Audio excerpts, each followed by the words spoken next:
by this time were sending us games. We'd get cassettes through the post, probably, I would say, at its peak, 5 or 10 a day. And if you think the cassettes take 5 minutes to load up each, that's quite a lot of time you've got to spend just looking at what somebody else has sent. And I have to say, most of them were not very good. They were, you know, it's nice. Yes, good for you. Well, oh, lovely. Well done. Yes, very nice. Yes. Oh, a bit. I'll tell you what it was like. Do you remember when the internet was in its early days and everybody was putting up websites? I see some faces nodding there. Yes. And you looked at the colours of the websites and thought, yes, I know those colours. And you looked at the way they laid out their tables and you thought, yes, I know that table instruction. Yes, it was like that. These games mostly were not very good. But of course it was worth looking through these things and spending quite a lot of time, because in amongst them there were a few pearls. You can see the artwork for some of the pearls. Oh, here we are. This is probably the first major name that people know, Steve Turner of Graft Gold. Again, I see nodding from people. And there's Steve sitting in the corner there. I saw him a few weeks ago, and he's much the same, but rather grey. Not like me, obviously, I haven't changed at all. The jersey's gone though. Please note, I have to admit, if you look at the photographs on the net and what have you of all of us who are in the business, we're all wearing those kind of jerseys. And the big glasses. But you can see up here, Rana Rama, the Ashka clone, in the corner, Avalon. Here's the artwork for Avalon. The 3D Space Wars in the middle, which was, I think, at the middle at the bottom, which was, from memory, the first game that Steve sent to us. In amongst all these other cassettes, there's this one where you think, that's a good one, we like this. And so, of course, once you've done the easy bit of sitting loading up other people's games and playing them until you've decided whether they're any good or not, that's the easy bit. Then you've got to get it out in the market, and that's what we did. Of course, Steve brought along to us Andrew Braybrook. Who knows the name? Yeah. As it says in the Your Sinclair comment, we promoted our programmers because that's where we saw the creativity. Certainly me, having written code myself and not being very good at it, I have to tell you, I rather respected the coders more than other people in the business, I think. And so we promoted our coders as being the people who were worth watching and keeping an eye on. Andrew Braybrook came to Steve Turner. I don't know quite how they met. And Steve brought the Gribbly's Day Out to us, and oh, what a fantastic game. Who's played Gribbly's Day Out? Yes! Yes!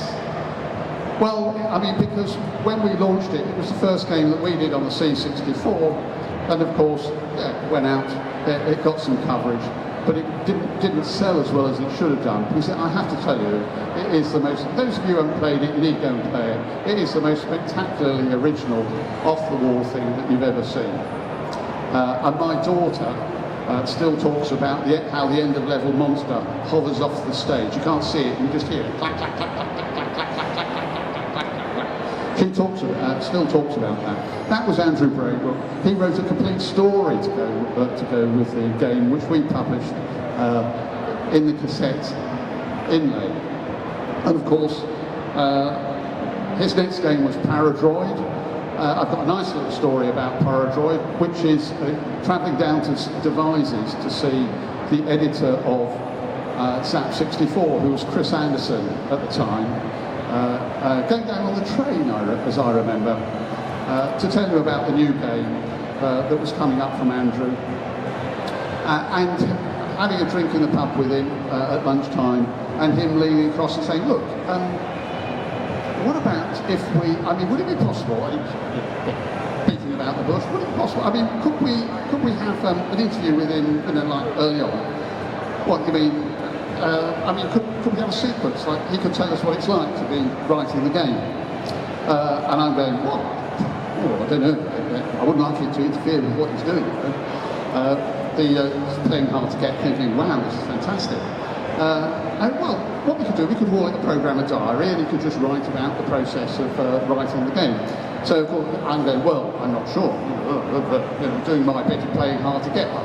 Why? Why? Idiots? I mean, you know, because of course, Chris wasn't. I don't think Chris was fooled in the slightest, to be honest.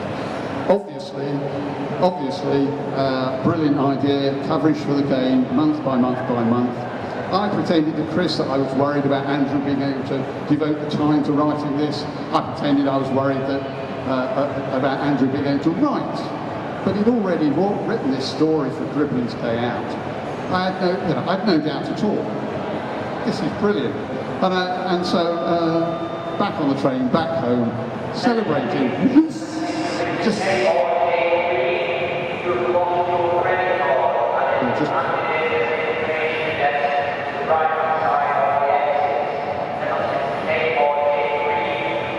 shall I carry on? Yes, I'll carry on. Good.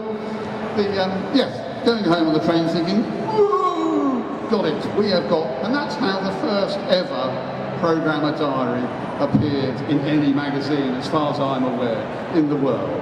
That might be not true, but it's my story. Until somebody disproves it, I'm telling you that's correct. That's the story of how the programmer diary for Paradroid came along. Fortunately, of course, Paradroid was a phenomenal game. Who's played Paradroid? Yeah, fantastic, isn't it? What I really love about the thing is how when you move to a higher robot, it's not just a better robot, but it's a worse robot as well, so that somehow, instead of just getting stronger and stronger, it's got weaknesses, it's got its Achilles heels. I think that's a really well-balanced game. After that, of course, came Uridium, and Uridium was just a total smash. Total smash. It was a wonderful, silky scroll, back and forth on the screen. And I remember standing in WX Smith's in Abingdon. I seem to spend a lot of time with WX Smith's, don't I? That's the third time I've plugged them. They were a very good shop in those days, and perhaps not so good these days. In WX Smith's in Abingdon, and we'd sent out a 3-level demo version of Uridium on the C64. First time we'd ever tried that. We had a cassette duplication part by this time. We made our own cassettes. We sent it out. The distributors shipped it round to the retailers. The retailers ran it as a demo, and I remember standing behind this little lad.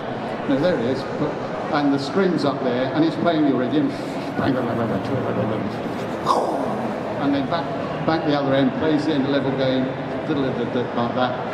And then he's, because of course, Uridium has got that nice little break at the end of the level, that nice little break where you can just relax, grab your cup of tea, see if, who's that ringing the doorbell? Wonder if you ought to be doing something else, and then you're back in the game.